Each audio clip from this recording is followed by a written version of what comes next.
Good morning, everybody. The Liberal Democrats have always been an open and internationalist party. Indeed, we founded Liberal International just over 70 years ago to fight for freedom and liberalism across the world.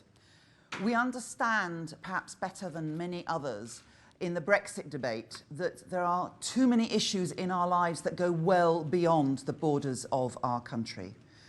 We know and understand the importance of the EU to our economy, but it's much more important than that. It's not by chance that the NATO summit is here next week. We also know that the peace and security that we have had since 1945 across most of Europe is absolutely vital. And it's really important that there are people out there saying it at the moment that this country appears to turn its back through our current Prime Minister on looking at anything beyond our borders. But the other big issue that is of extreme concern to Liberal Democrats is climate change, which doesn't follow borders either. And I think here we need to recognise again the importance of the European Union, where countries have come together to work over many years to make sure that we can start mitigation. And to think that by leaving the EU, we can somehow put up barriers to stop climate change is just a complete nonsense. So that's why I'm particularly proud to introduce our Shadow Secretary for Foreign Affairs, who is absolutely committed to our internationalist agenda.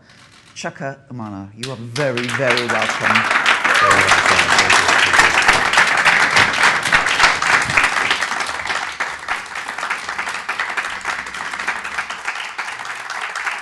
Thank you very much. Thank you. Well, good morning, everybody. Thank you for joining us today, and thank you to the club for hosting us. Of course, we share some of the same colours, more Lib Dem yellow than Labour red, but it's fantastic to be here. Next Wednesday, NATO heads of state and government will gather not far from here to mark the 70th anniversary of the organisation. Founded in 1949, this intergovernmental military alliance of 29 European countries and the US has sought to safeguard the freedom and security of its members. It has been one of the linchpins of the liberal international rules-based order established in the wake of the Second World War to spread liberal democracy across the globe and guard against authoritarianism and oppression. The UK was instrumental in establishing this order and NATO itself. It was Winston Churchill who signed the Atlantic Charter of 1941 on behalf of the UK, which set out the framework of this order, its aims and its values. Clement Attlee and Ernest Bevin played pivotal roles in the founding of NATO. We should be proud of this. Other institutions which facilitate the multilateralism which is essential to maintaining this order include the United Nations, the World Trade Organization, the IMF, the World Bank, and of course the European Union. So this is a fitting moment to say something about what the Liberal Democrats' approach would be in the next Parliament to the liberal international rules-based order, NATO, and UK foreign policy. Because UK voters have a choice to make at this election.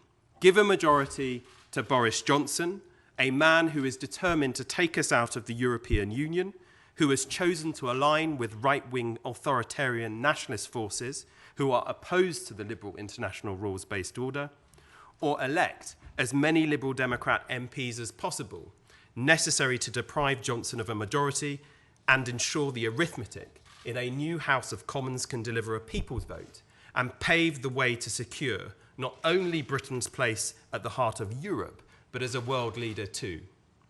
The situation is pressing, it is urgent, and we've got just 17 days to do it.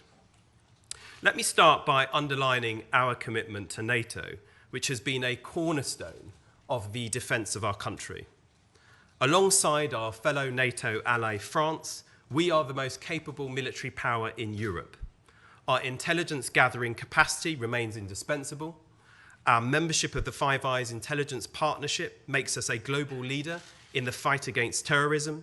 And in NATO, Britain holds the position of Deputy Supreme Allied Commander Europe. Long may that continue. But NATO must reform and adapt to the changing nature of the threats we face. For example, we need to increase NATO's conventional deterrent and help develop the application of artificial intelligence. Cybersecurity is, after all, a Tier 1 threat now, and Britain has a key role to play in the integration of internal security and external defence to meet the new challenges of hybrid warfare. Above all, we must provide credible deterrent that convince others that NATO is committed to Europe's collective defence. This is why Liberal Democrats will ensure the UK upholds our NATO responsibilities, including by spending 2% of GDP on defence. Under Liberal Democrats in government, this 2% will be worth 993 million more in 2025 to 2024 than under a Tory government, because using the Remain bonus, we will enhance the UK's ability to play our part in NATO and maintain our security.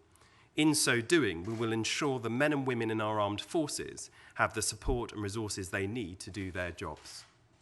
However, it is alarming that other NATO members' commitment to the alliance is less than fulsome. US President Trump described NATO as obsolete during his 2016 presidential campaign.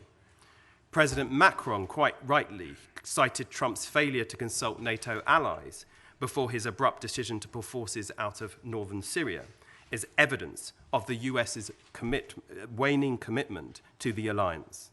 This in turn paved the way for Turkey, another NATO member, to start an offensive into Syria to create what they called a security zone along its border.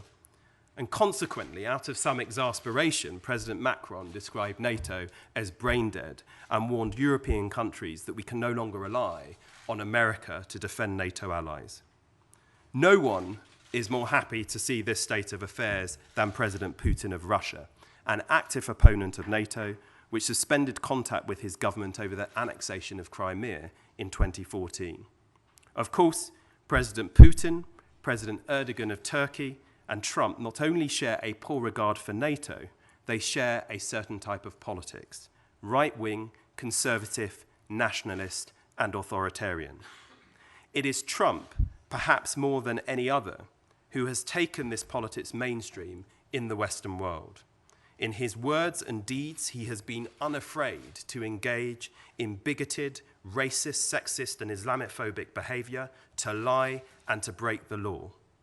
All the same criticisms apply to the UK's Prime Minister, who is following the Trump playbook and has become part of this global network of populist right-wing authoritarian nationalists. I do not need to repeat the various offensive things the Prime Minister Boris Johnson has said about different groups in our society. His capacity to lie, even to our Queen, is there for all to see.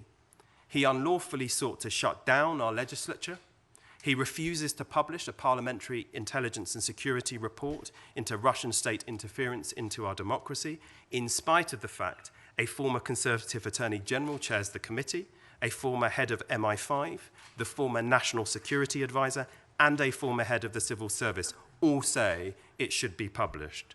What does he have to hide? What is he hiding in this report from the British public? It is all very Trumpian. This should not be a surprise.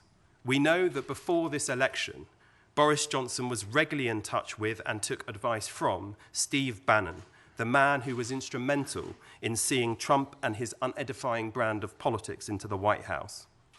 On Johnson taking office, Trump lauded him as Britain Trump. Indeed, it was Trump who gave the order that the UK's Conservative and Brexit parties should form an electoral pact. Nigel Farage obliged, and so it has come to pass, with Farage now claiming yesterday that the 2019 Tory manifesto is a copy of UKIP's 2015 offer.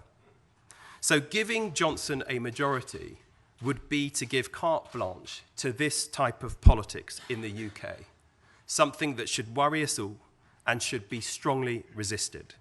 As British patriots, we have got to defend our liberal, internationalist, progressive values, British values, in the face of this politics of hate and division, which is distinctly un-British.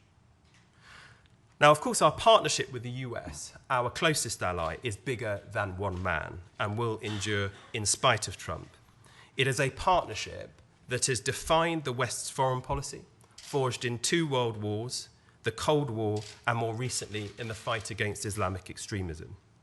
It is often described as special. The truth is the relationship is neither special nor is it sentimental, but it is based on hard-headed national interests. Our mutual sharing of intelligence and the interoperability of our nuclear submarine forces makes it more than just a transaction. Our Army, Navy, and Air Force are designed to fight alongside the US in a supporting role. The relationship gives us security, and it amplifies our capabilities across the world. We are very much committed to it for that reason. Yet Britain cannot settle for just being a useful component of US foreign and defence policy. As Attlee remarked to Bevin in a cabinet meeting discussing the nuclear deterrent, we ought not to give the Americans the impression that we cannot get on without them, for we can, and if necessary, we will do so. In this, our EU membership has been key. We have not only acted as a bridge between the EU and the US, but our membership of the EU has acted as a useful counterweight in our relationship with the US. Now, this delicate balance is under threat. Not only will we cease to be that important bridge between the EU and the US, but by withdrawing from the EU, inevitably Johnson will become more reliant on Trump in the short term if he is re-elected. Johnson is desperate to secure a US trade deal to make up for the damage done to our global standing if Brexit happens. From my own contact with the US government, it is clear a high price will be extracted and close alignment with US rules and regulations will be demanded. So we risk becoming a vassal state of the US if Boris Johnson gets a majority. Leave the EU and the UK under Johnson will become President Trump's poodle. That is what is at stake at this election. It underlines the importance of stopping Brexit from happening in 17 days' time. Since the end of the Second World War, the UK has been at the heart of the European project. It was Churchill who called for a united Europe, declaring that the continent could not afford to drag forward the hatred and revenge from injuries of the past, and that the first step must be to recreate the European family of justice, mercy, and freedom. Now, while he may wish to portray himself as a Churchillian figure, Boris Johnson does a disservice to our country's great wartime leader by claiming Churchill's mantle for his own nationalist, isolationist agenda. 70 years on, and our continent, once scarred by conflict and bloodshed, has healed. The EU continues to be essential for peace, security, and cooperation in our part of the global neighbourhood. And the UK's economic, political, and security interests dictate that we must continue to be a member of the European Union. We share the same values. We have common